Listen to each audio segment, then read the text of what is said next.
Hello and welcome to an Everyday Canines video. This is the Garden Agility series, and in this episode we're looking at pivot turns versus Ketschkers. So pivot turns versus Ketschkers. Both types of turn actually do the same thing. They're both about going with your dog as they turn over doing a wing wrap. So if I was doing a front cross on this wing, as we showed in an earlier video, I would come out and I would change sides. That's how I'm doing the front cross. But with a pivot or a Ketschker, we actually want to stay on the same side and we want to pick up the dog on the same arm. So in the front cross, we're changing arms. We're starting on one arm, picking up on the other. In a pivot or a Ketschker, we'd start on our right, and we're going to finish up with the dog on the right. The difference is the way we do the turns. Now, for some people, they wouldn't even worry about having a Ketschker. They would just stick with a pivot turn. And a pivot turn is where you go with the dog. So if I do it with Swift, excuse me putting my back to the camera. Okay, ready, loop, loop, loop. So, quite straightforward, I've gone with her.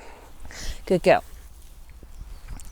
In a Ketschker, for the handler, the move is slightly more complicated.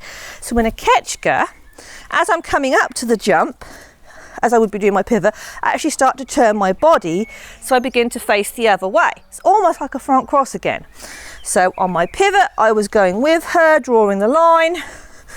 On my Ketschker, I'm coming up to the jump and I'm turning my body, loop, loop, loop, loop, picking up on that arm. So the two turns are technically doing the same thing. So why would you have two turns? Well, very often the pivot can become a looser turn, and for me, I would use a pivot turn. So where that cone is, if I wanted a loose turn, I would treat it as a pivot turn. Because for me, the pivot tends to make the dogs go a bit wider. Of course, if you trained your pivot turns to be tight, you wouldn't need that. But, they can be like that. Man. But for a Ketschker for me means you're going to be coming really tight around this turn. I wouldn't have a Ketschker for that. If I'm doing a Ketschker, my dog should be coming back on itself to there. It's going to be coming really tight, and that's what my Ketschker is saying. My Ketschker is saying, I need you to slow down because I'm demonstrating with my body as I come. I'm showing that you've got to decelerate because I'm turning away, because you're going over that jump, and as soon as you're over that jump, you're going this way and off. With the pivot, they could technically still keep powering because my body is running towards the jump and turning. Again, if you've got a tight pivot, you don't necessarily, you might not worry about that. You might say, well, if I say this to my dog should turn tight on a pivot. If I say something different or I use my body, they should turn looser. The Ketschker also enables you to start moving in a new direction earlier. I could technically be back here. Swift. I could be here and send my dog. Ready, Swift, Swift, Swift. Loop, loop. Ah, yeah, I fooled you, didn't I? Ready, ready, ready. Loop, loop, loop. Nice. So I could send my dog from here and be moving off. But theoretically, I could be doing that in a pivot as well. So if I do it from here, Swift, ready, come here.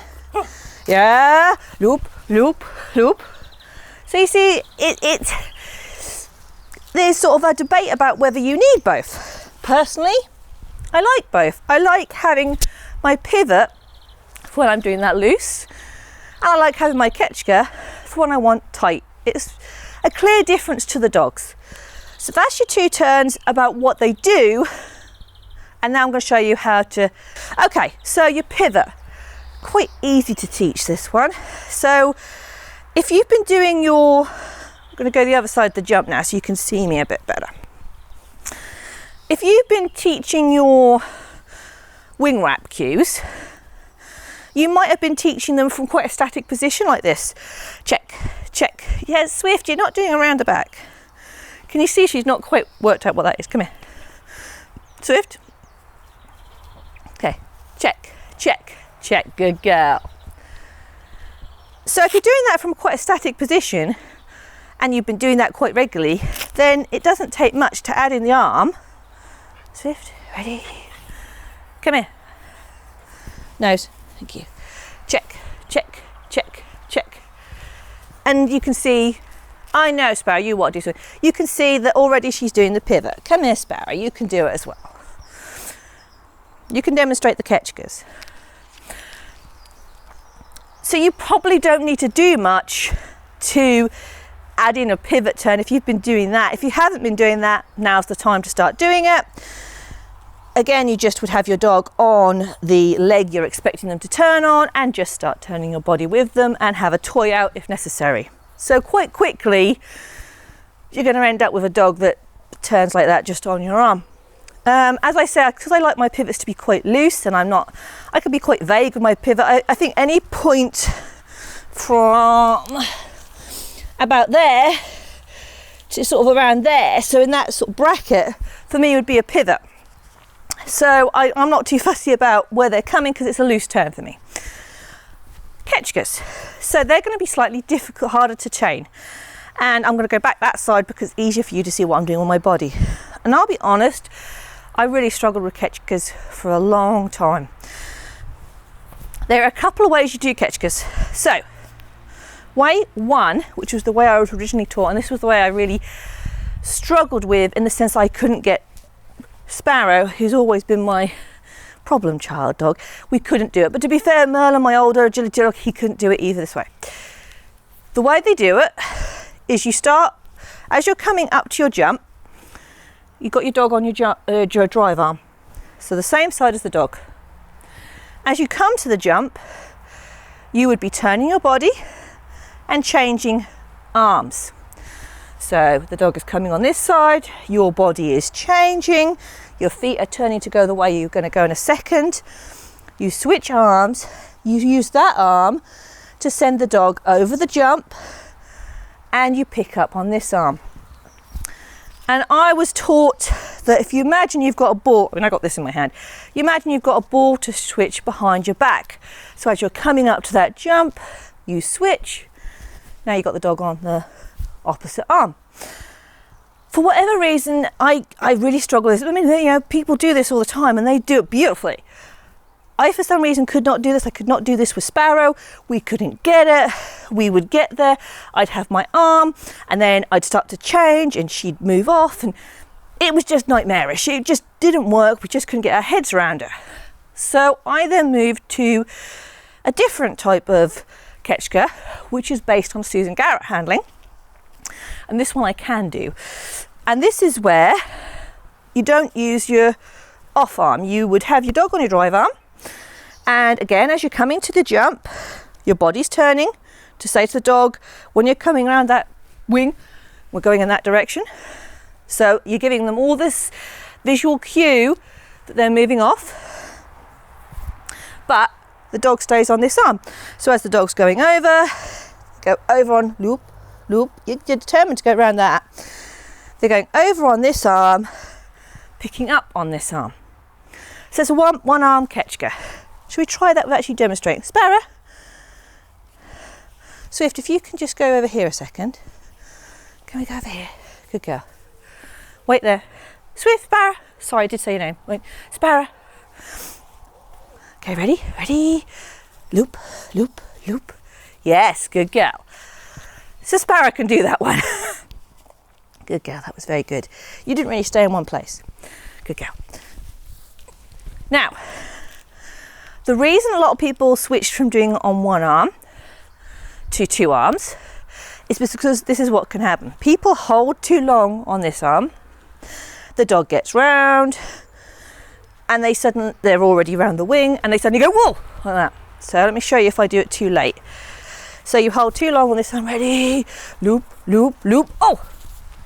So they do this sharp little turn, which defeats the object of being ready to move on because you've had to hang there.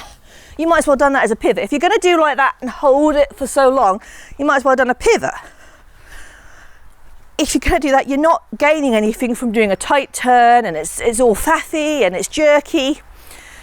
So you don't want to do that. But if you can do the one arm smoothly so that as soon as my dogs are going over there, I'm already turning, then there's no problem with the one arm And you know, it works just as well as a 2-arm.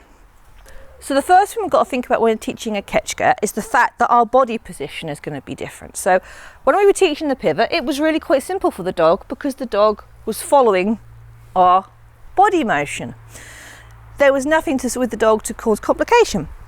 With a Ketschker, because we want to turn and start moving off sooner, as we're coming, we're doing this to the dog. Now, as we're doing this to the dog, we're presenting a strange picture because our body is now facing the opposite way to the direction we want the dog to go. For some dogs, and this was true with Sparrow and certainly with my older dog Merlin because he was a motion-based trained dog, this is very confusing. Merlin really didn't really get past pivots because for him, me going in a different direction, that should mean turn off that jump and come with you immediately. It should not mean keep doing what you're doing. So we've got to teach the dog that though our body is pointing this way, our arms and our verbal cues are telling them to keep going that way. And this can be the point where you need to work the hardest first. So how we're going to do this is we're going to set out a toy other side of the jump.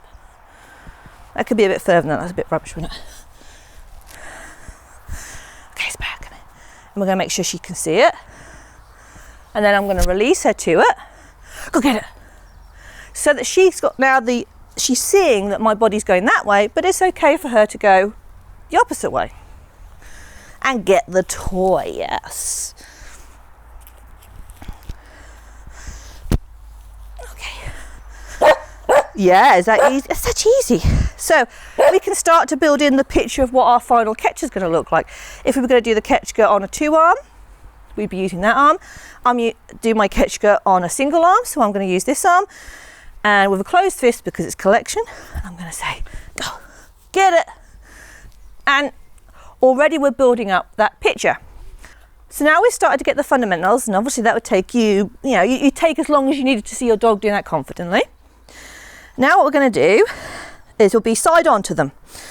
And as they're going over the jump, we'll turn our feet. So we're teaching them again that though my body position is odd compared to what you might imagine you should be doing on drive, you're still going that way. So we're going to go, get it.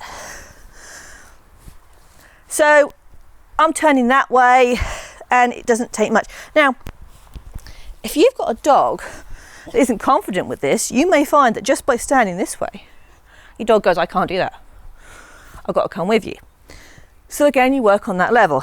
Then what we start doing is so we're facing completely the opposite way. Come here, Sparrow.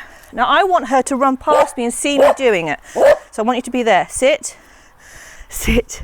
I get the game. The game is easy. Sit. Oh my word, you can't sit. Thank you.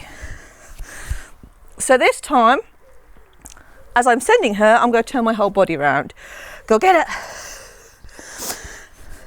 And she was a bit slow off the mark, but my goal was to be completely turned the opposite way before she actually had gone past me, so she could see it's exactly the catch. You can see the picture is that, oh, even though she's going that way, I can still go drive to that toy. So now you've got all that, we can start adding in a turn, because obviously they've been going straight. What we want, obviously, ultimately, is to be able to send our dog like this. We may not be able to do that straight off. So we might initially start by facing the jump, Spare, and asking her to loop, loop, and turn the toy. So I'm not following her like a pivot. I'm just standing statically. But she's still doing the cue. So again, teaching her that you're doing the cue even though my body position is different. Okay. Shh. So then we'd probably go from the side, teach her to do it from the side. Then we're obviously going to be doing it like this. And I would do this as a static. I wouldn't go immediately to doing a turn. I'd do it like this. So she's seeing me. Spare, come here. She would be looking at me as I'm facing this way. And then I'm going to send her loop, loop, loop. So she knows she can do the turn. And then ultimately you start adding in the full motion. It's obviously hard to do this when you've got limited space, but we'll try it. Loop, loop, yes. And you just keep building on that. Now I've obviously demonstrated that with one arm, but it's the same with your two arms if you're going to be doing that. So quite straightforward, and you're going to be building that up quite quickly, and you're going to be doing, very soon you should be doing Ketschkers. Then you need to add in motion, speed, distance, all those usual things. One last thing to bear in mind with your Ketschkers. Some people do what they call a loose Ketschker. A loose Ketschker is a bit like a pivot. My cone is over there. I do my Ketschker because I want my dog to go over there. For me, I think there's a risk when you do that of devaluing the Ketschker as a tight turn. I think you should only use your Ketschkers if you're going to do a really tight turn, because if you start doing them and the dog goes over there, how does the dog know when it should be doing them tightly? Are you going to start having episodes where you needed a tight turn and the dog goes loose? But at the same time, if you want to use loose Ketschkers in your training and your handling, that's up to you. You might be able to say, Sophie, I can do a loose Ketschker and a tight Ketschker, and my dog will do them whichever one I want. That's fine. My thought is, if I want a tight turn, it's a Ketschker. If I want a loose turn, it's a pivot.